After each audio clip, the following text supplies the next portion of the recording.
Dalam surah Maryam Allah katakan, wa in minkum illa wariduha kana 'ala rabbika hatman maqdiyya.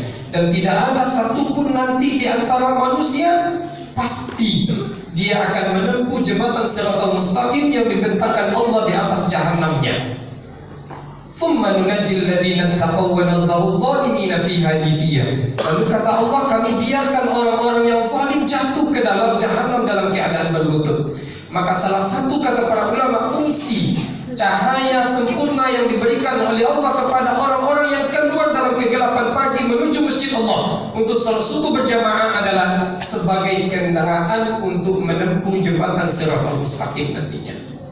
Maka salah satu orang keadaan menempuh jembatan Shiratal Mustaqim itu, Bapak dan Ibu, adalah secepat kilat. Siapa yang secepat kilat? Adalah orang-orang yang istiqomah melaksanakan salat subuh berjamaah masjid. Insyaallah Bapak dan Ibu, kita semua mendapatkan itu. Amin, amin ya rabbal alamin. Kemudian salat dan salam kepada Nabi kita Muhammad sallallahu alaihi wasallam. Allahumma shalli ala Muhammad wa ala ali Muhammad. Nabi kita Muhammad sallallahu alaihi wasallam, man shalla alayya wahidatan, siapa yang bersolawat kepadaku satu kali saja, sallallahu alaihi wasallam, maka Allah bersolawat kepadanya 10 kali. Ibu dan bapak, innallaha malaikatahu yusholluna 'alan nabi. Sesungguhnya Allah, para malaikat bersolawat kepada Nabi kita Muhammad sallallahu alaihi wasallam. Lalu kita Bapak dan Ibu, makanya kata para ulama, ada manusia ketika duduk dalam masjid bersama, nanti di yaumil mahsyar nasibnya berbeda-beda. Kenapa? Karena disampaikan oleh Nabi kita Muhammad SAW, tak ada umatku sepelit daripada orang-orang ketika diperdengarkan namaku, tak pernah lidahnya bergerak untuk bersolawat kepadaku. Makanya Bapak dan Ibu, hidup pikuk di yaumil mahsyar nanti kita akan ngadu kepada Nabi kita Muhammad SAW. Nah, ngadu itu nanti kita dapat syafaat. Siapa yang mendapat syafaat? Adalah kita-kita yang rajin membacakan salawat kepada Nabi kita Muhammad sallallahu alaihi wasallam. Dan Nabi yang langsung balas kepada Ibu, Allah yang langsung balas. Bukan satu balasannya, tetapi 10. Sangat besar Bapak Ibu. Makanya pelit kata Nabi kita, ringan ini, amalan yang sangat ringan, tapi kita tak mau melaksanakannya, maka sangat pelit. Bapak dan Ibu, ketua masjid kita yang sama-sama kita hormati, kemudian Bapak dan Ibu, para orang tua kami yang kami muliakan, serta anak-anak kita yang kita cintai. Ibu dan Bapak, berdasarkan jadwal, judulnya adalah kelompok atau golongan orang-orang yang mendapatkan syafaat dari Nabi kita Muhammad sallallahu alaihi wasallam.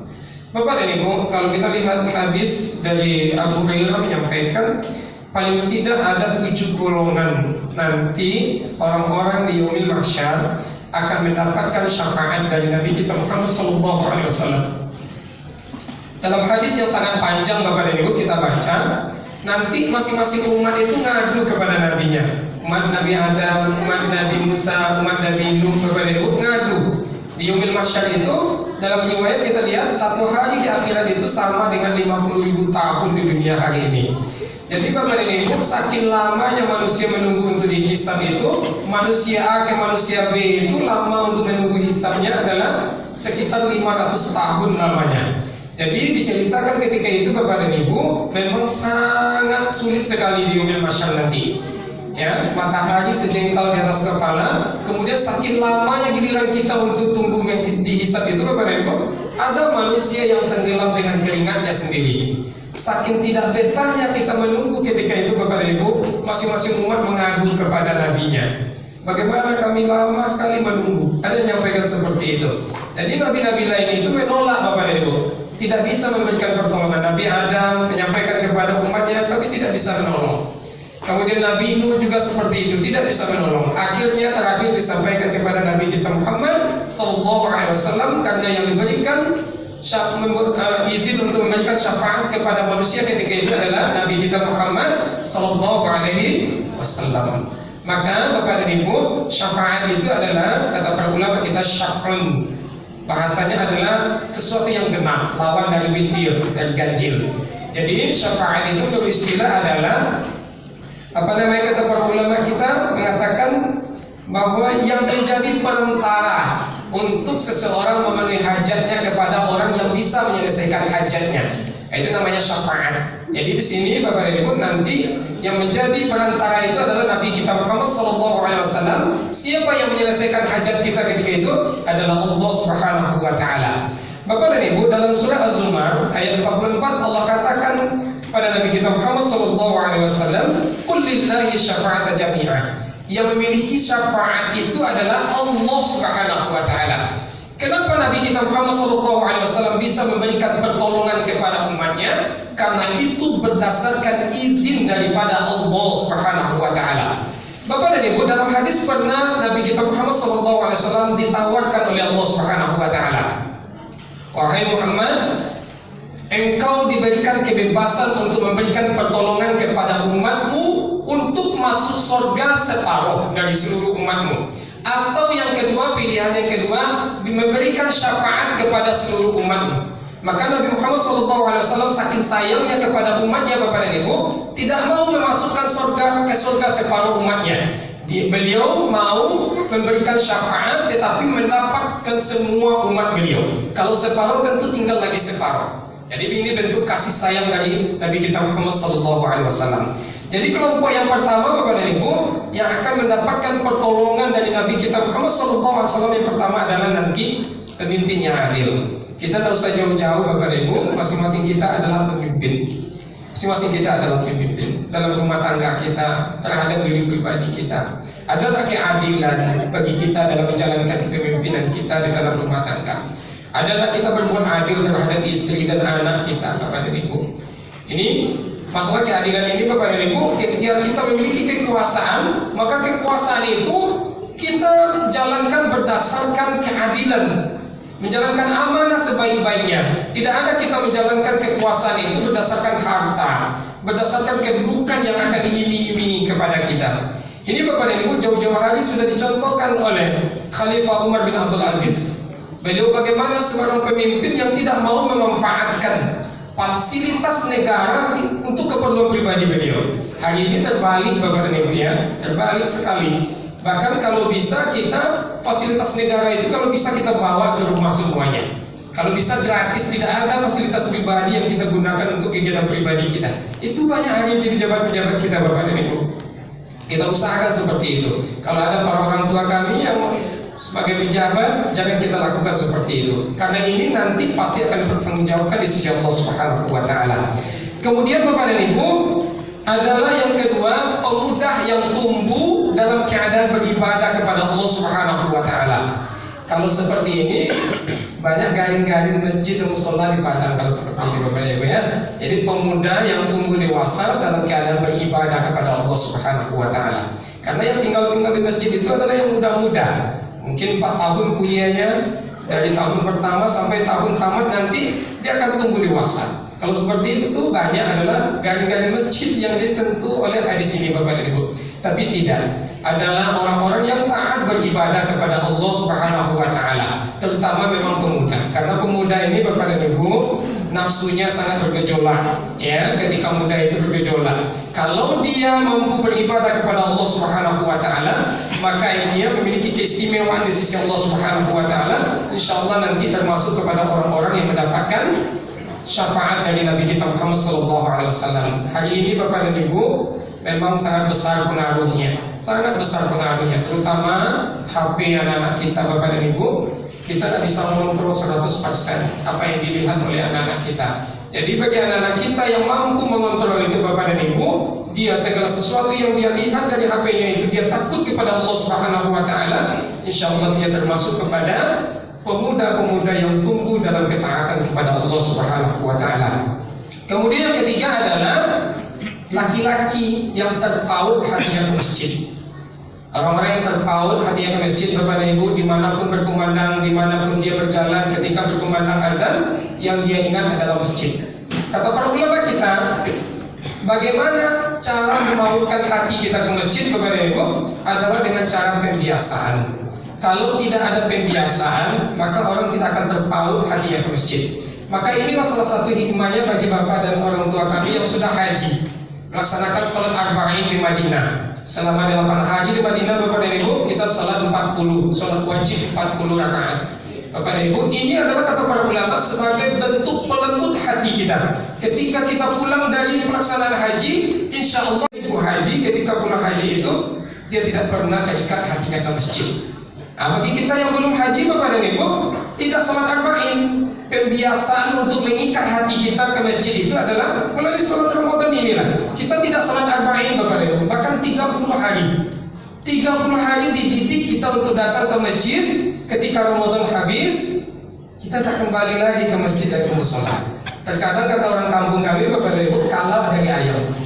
Kalau kami di kampung pasisir Bapak dan Ibu, kalau bali ayam baru itu, bali ayam gadi itu Bapak dan Ibu, dipotong ikuannya, dikurung dalam kandang 2 hari, bekul apelah saja hari ketiga. Pandai pulang ke rumahnya. Itu ayam Bapak dan Ibu.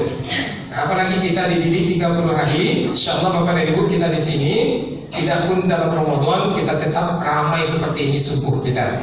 Kemudian yang keempat Bapak dan Ibu adalah orang-orang yang akan mendapatkan syafaat dari Nabi kita Muhammad SAW adalah orang yang mencintai karena Allah Subhanahu Wa Taala, berkumpul karena Allah Subhanahu Wa Taala, kemudian berpisah karena Allah Subhanahu Wa Taala.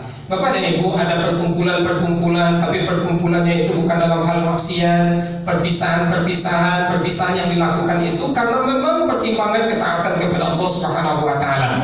Orang-orang yang seperti ini ketika menjalankan kehidupannya, insya Allah akan mendapatkan syafaat dari Nabi kita Muhammad SAW. Kemudian yang kelima Bapak dan Ibu, laki-laki yang digoda oleh perempuan untuk melakukan perzinahan, lalu dia katakan, Inni akhafullah, saya hanya takut kepada Allah Subhanahu Wa Taala. Ini cerita Nabi Yusuf, kita ingat Bapak dan Ibu ya, permaisuri raja yang menggoda Nabi Yusuf. Ketika itu Nabi Yusuf menolak karena takut kepada Allah untuk melakukan perzinahan. Dan ini Bapak dan Ibu adalah salah satu contoh. Mungkin kalau hari ini Bapak dan Ibu jarang tersebut orang-orang yang seperti ini. Makanya karena jarang itu Bapak dan Ibu mendapat keistimewaan di sisi Allah Subhanahu Wa Taala bagi orang-orang yang digoda untuk melakukan sebuah kemaksiatan, perzinahan, maka dia berani mengatakan dengan tegas, dia katakan aku takut kepada Allah Subhanahu Wa Taala. Kemudian yang keenam Bapak dan Ibu adalah warajulun tasaddaqa bisaddaqatin, orang-orang yang bersedekah. Namun sedekahnya itu disembunyikan, seakan-akan tangan kirinya tidak tahu apa yang dimasukkan oleh tangan kanannya. Dalam surah Al-Baqarah Allah katakan Bapak dan Ibu, intu bersedekah fa'in namahiyah. Maka Bapak dan Ibu, apa kata Allah? Kalau kamu lihatkan sedekahmu, maka itu baik. Baik kata Allah. Baik. Tapi Allah sambung lagi ayat-ayatnya. Wa in tukhfuha wa tutuhal fuqara, jika kamu sembunyikan sedekahmu, kamu berikan kepada fakir miskin, fa huwa khairul lakum, maka itu lebih baik bagimu. Boleh kita menampakkan sedekah kita, tidak ria Bapak dan Ibu. Ria itu hanya Allah yang tahu, hanya diri kita yang tahu dengan Allah Subhanahu Wa Taala. Kalau kita menampakkan sedekah kita, boleh, baik kata Allah Subhanahu Wa Taala. Tetapi jika kita pandai menyembunyikan sedekah kita, seakan-akan tangan kiri kita tidak tahu apa yang kita masukkan, maka itu lebih baik kata Allah Subhanahu Wa Taala. Ini nanti akan orang-orang mendapatkan syafaat dari Nabi kita Muhammad SAW. Kemudian terakhir Bapak dan Ibu, orang-orang yang mendapatkan syafaat dari Nabi kita Muhammad SAW nanti di yaumil mahsyar adalah orang-orang yang berzikir di dalam kesunyian lalu dia meneteskan air mata.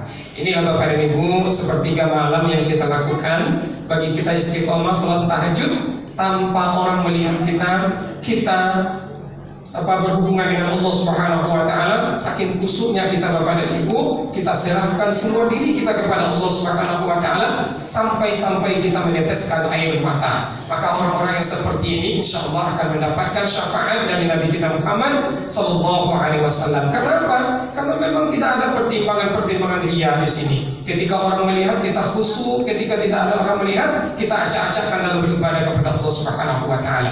Dia mau dipantau oleh Allah Subhanahu Wa Taala ketika beribadah.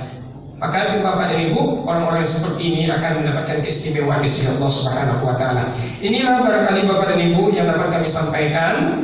Orang-orang yang mendapatkan syafaat dari Nabi kita Muhammad SAW nanti di yaumil mahsyar adalah yang pertama pemimpin yang adil, kemudian yang kedua adalah laki-laki atau pemuda yang tumbuh dalam ketaatan kepada Allah Subhanahu Wa Taala, kemudian orang yang terpaut hatinya ke masjid, kemudian adalah orang-orang mencintai, berkumpul dan berpisah karena Allah Subhanahu Wa Taala, Kemudian orang-orang yang digoda untuk melakukan perzinahan, lalu dia katakan tegas, dia katakan saya takut kepada Allah Subhanahu wa taala. Kemudian orang-orang yang bersedekah, tak seolah-olah tangan kirinya tidak tahu apa yang disedekahkan oleh tangan kanannya. Kemudian adalah orang-orang yang berzikir kepada Allah Subhanahu wa taala dalam kesunyian sampai-sampai dia meneteskan air mata. Semoga bermanfaat. Fa'tabiru ya ulil absar la'allakum tuflihun. Assalamualaikum warahmatullahi wabarakatuh.